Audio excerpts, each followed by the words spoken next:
My name's Joel and I love spooky rides. From ghost trains to haunted houses, the older the better.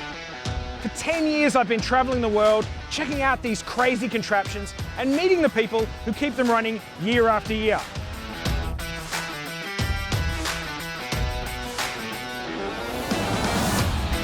Join me on a tour of America's spookiest haunted attractions. This is American Dark Ride.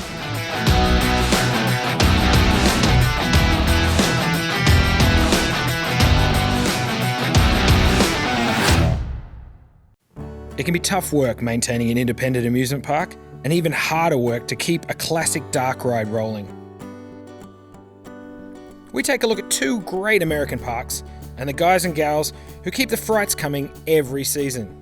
And really carry on the tradition. It has to be made out of simple components and look like it has always been here. They relived their childhood here. They just don't make parks like this anymore. It's a wonderful place to come. We get the whole family here, and a big thing here is family reunions. You know, grew up there riding all the rides. It's part of what you did every summer. Conneaut Lake is a perfect example of a classic American independent amusement park. They've got a beautiful traditional wooden roller coaster called the Blue Streak, and they've got a unique metal tumblebug. And of course, the 1968 Devil's Den Dark Ride.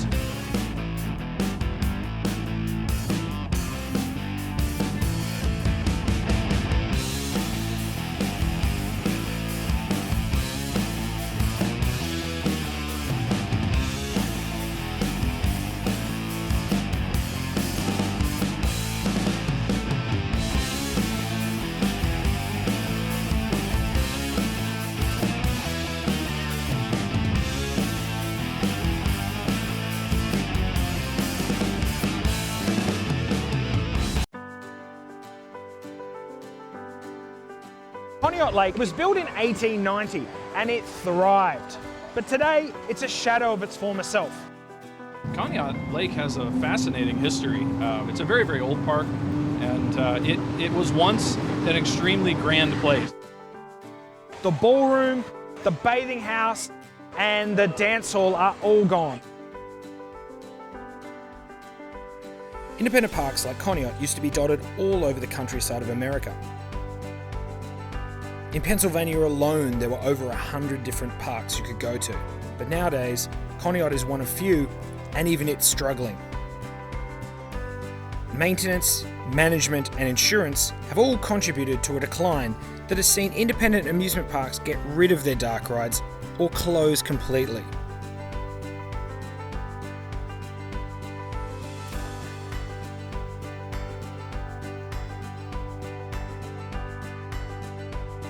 There's so much to compete with now that there maybe wasn't back in the day.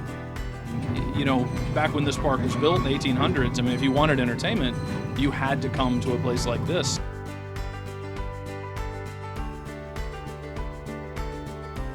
Haunted rides have a special place in a lot of people's hearts.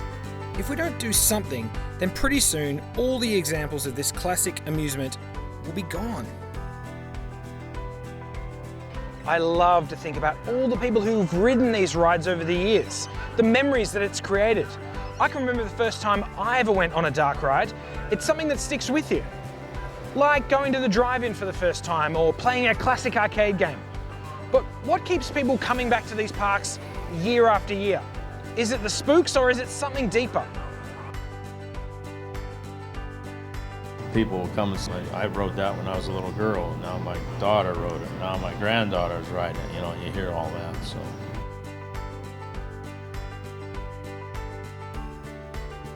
And they have to be 46 inches tall, but if they're with an adult, as long as they can sit up by themselves.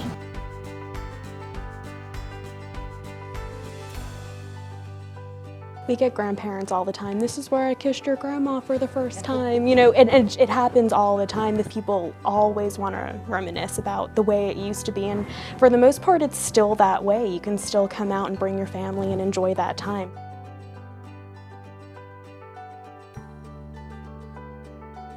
So I'm having visions of that right now talking about it, you know, it's kind of flashing me back.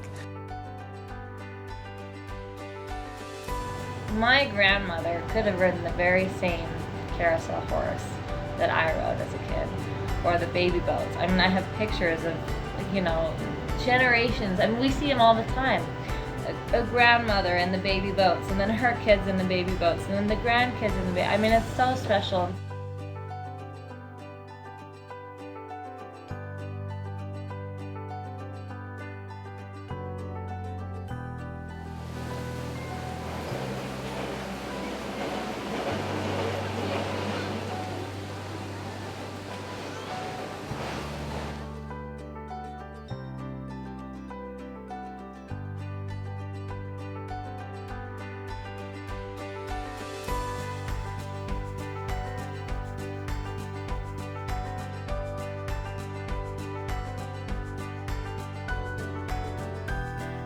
A valuable place to come and escape the pressures of everyday society, your workload, everything that sort of weighs on you day after day through everyday life.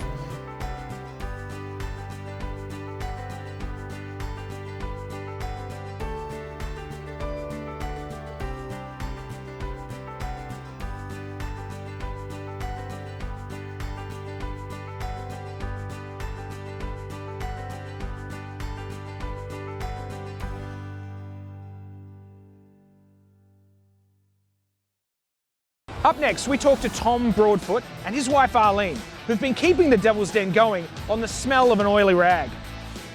It's a part of the history. You know, I want to try to keep the ride as close to original as I possibly can. He scared a kid one day. He left his bag of candy, and I still can't find that kid. Conneaut Lake has been around for 110 years, and the Devil's Den for almost half of that. It's in good hands. Caretaker Tom Broadfoot maintains and manages the ride, and he's here almost every day. The story goes that back in the early 20s, Elizabeth was a guest. Her and her husband, they were newlyweds, were in the hotel when it burned. Our grandson's old clothes. My grandson's old clothes. When Tom Broadfoot first took on the Devil's Den, it was a mess. But people like him really care. And along with a bunch of enthusiasts from around the country, he's turned the ride into something really special. We talked to Tom about what's changed in the ride and what he wants to change. When I first walked into the den in '99, they gave me a quick little walkthrough saying, you know, this is what you need to check, etc. None of the stunts worked. What was in there was absolutely horrid. I've had a lot of people in the past donate a lot of things.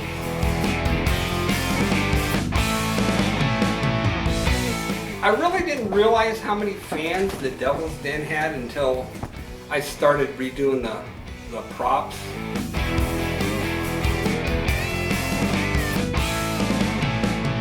Get one go across their shoulder, you'll hear them scream outside, "Ah, something touched me!"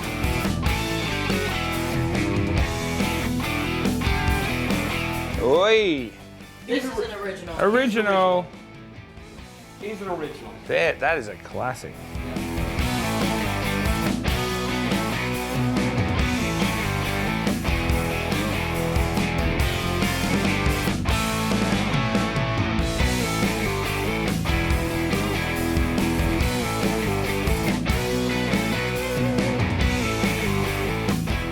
It's also kind of the history of the ride. There's people that come just to ride the Devil's Den.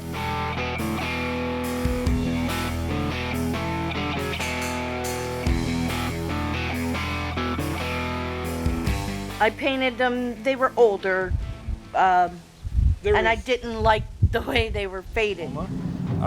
That is such a rare ride. There's only 2 gravity rides in the country, one in West Virginia and the one here. The Devil's Den is a unique ride. It's one of only 2 left in the country. They're called gravity-propelled rides. The carts start off at the bottom, and then a chain pulls them up to the very top. The carts are then left to drop 2 stories. The only thing pushing them is your weight. Hot day, you get some heavy people in there, that car will haul. And it goes fast. When it gets to the end, the only thing that's stopping you is the attendant. And it's a hell of a job.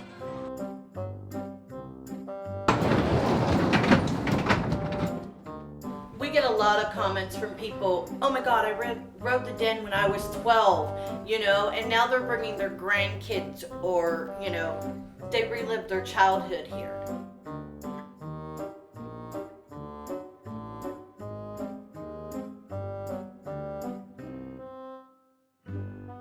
Yeah, it's been a rocky road for the park. The park was absolutely broke. They were on the verge of bankruptcy, and it's just been a struggle ever since. Little independent parks just don't have that kind of capital just for one ride. It's time to take a ride on the Devil's Den. You can join us in virtual reality. Just click on the links below.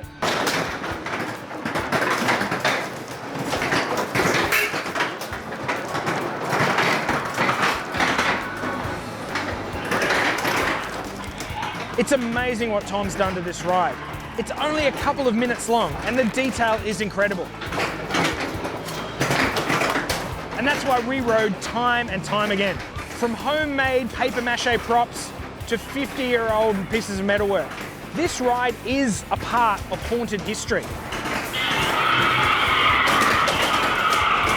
Whether it's a walkthrough or whether you're riding it in person. You can see the work that Tom and its other owners have put into it. There's something really unique about this experience. You don't get it from a movie, you don't get it from a computer game. It's what a dark ride is all about.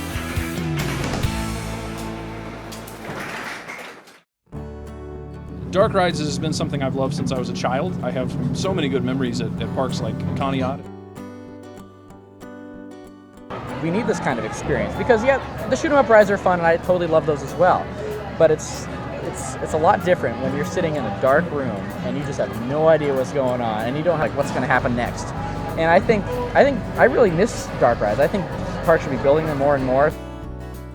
I think it's easy to deliver a high-tech, scientifically driven animatronic. It's much more difficult to create a sense of uneasiness, an uneasy feeling with very simple, rudimentary mechanics. The trend is to have sort of dark rides, but with technology, with TV screens, and I'm really glad we have these dark rides that have that traditional feel, because the industry is taking a turn with technology. It's just a little different now. I was doing well. I was a little kid. I mean, I might have been 4 years old or something, because I was very scared. It was obviously dark and things were popping out. I cried the rest of the ride out of there, but when I got done crying, I realized, you know, hey, I think I actually had fun. Up next, we visit Knoebels Amusement Park, where a family team are bucking the trend and bringing rides back to life. Looking at this ride every day, I see every detail of everything. It's fun to put a new little surprise somewhere so that each time they return, they can see something different. So I challenge myself every day to come up with something new. Pennsylvania is full of history. And if it's amusement park history you want, then Knoebels Amusement Resort is the place for you. It's legendary amongst amusement park goers and dark ride enthusiasts. Knoebels Park in general has done a wonderful job at preserving history. We have rides that there are very few of or none of in existence except here at Knoebels. We really embrace the interaction with our customers. The Knoebels family have run the park for 4 generations and they live on site. I can remember the summer of '43 and I asked my father why the park wasn't open in the summer. And he says because of the war.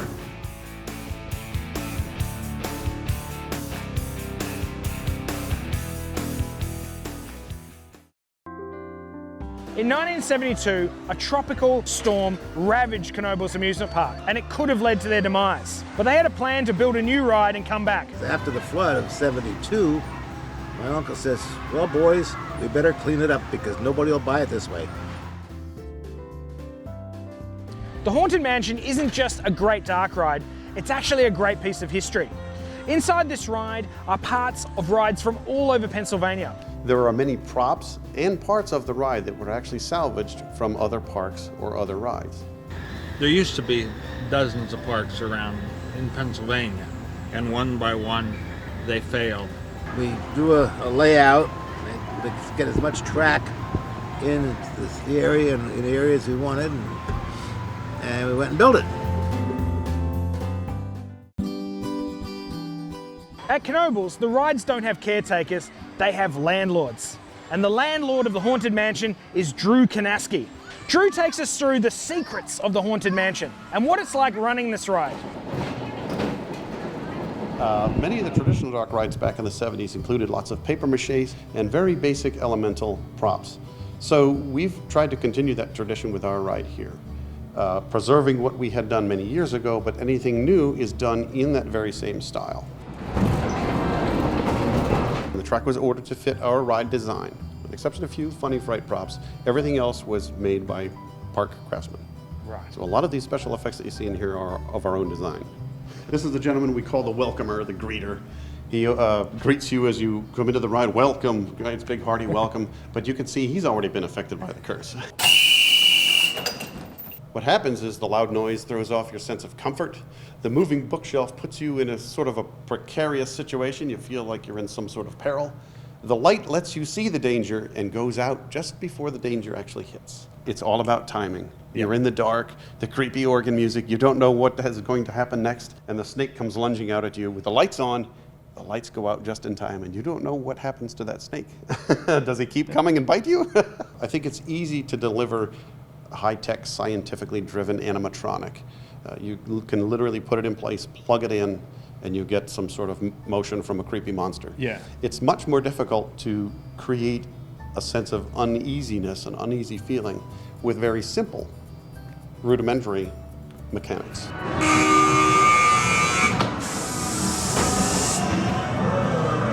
A long, dark space builds so much tension and anxiety that you're on the edge of your seat just waiting for the next surprise to pop out and get you. And when this surprise goes off, it really gets you.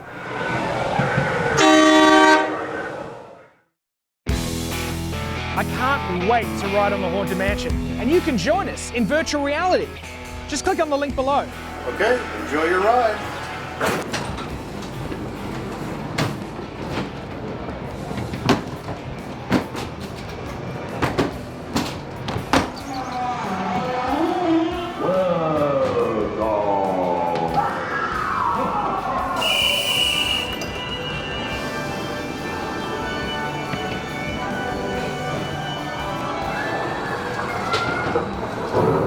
The saddest part about doing this job is finding out just what's been lost from our haunted history.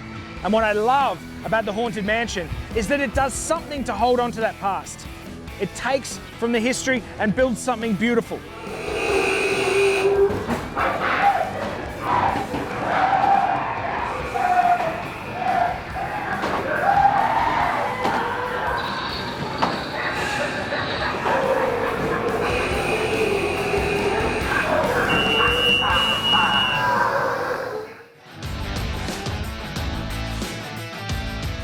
Can you guess when the first ever dark ride was built?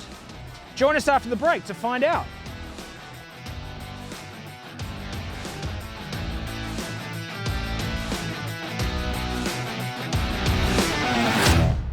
Haunted attractions have been around for centuries, but the first ever electric dark ride was a trip to the moon. It was a dark ride built at the Buffalo Pan American Exposition in 1901.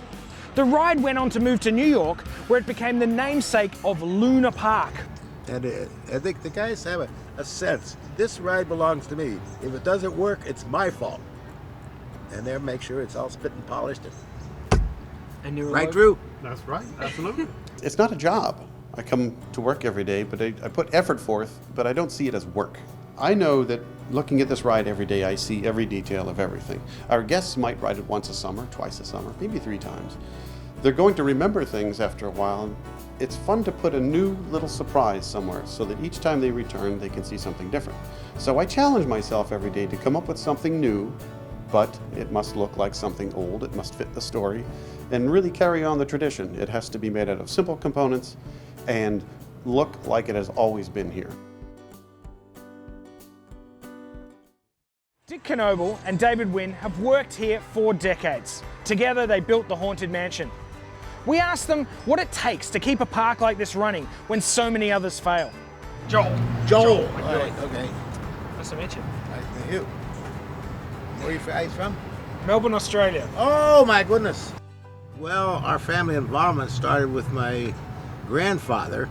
Dick tells about falling asleep on the chariot in the merry-go-round, and they couldn't find him anywhere. Everybody in our family are willing to work, no matter what the hours are. There's not much I wouldn't do myself that I wouldn't ask my staff to do. When you were in the park business back then, you did it all. We were the plumbers, we were the electricians, we were the carpenters. Eat, sleep, drink, Knoebels. And a lot of people said, well, this is it, Knoebels is done. And we had to make a big statement. But when we started building, we weren't sure if we were building a dark ride or a roller skating rink. So then we went back to the drawing board. In fact, we went back to the drawing board 3 times. Dark rides aren't all about rickety props and polystyrene. They're about communities and memories. Join us next week as we explore another part of America's haunted history on American Dark Ride.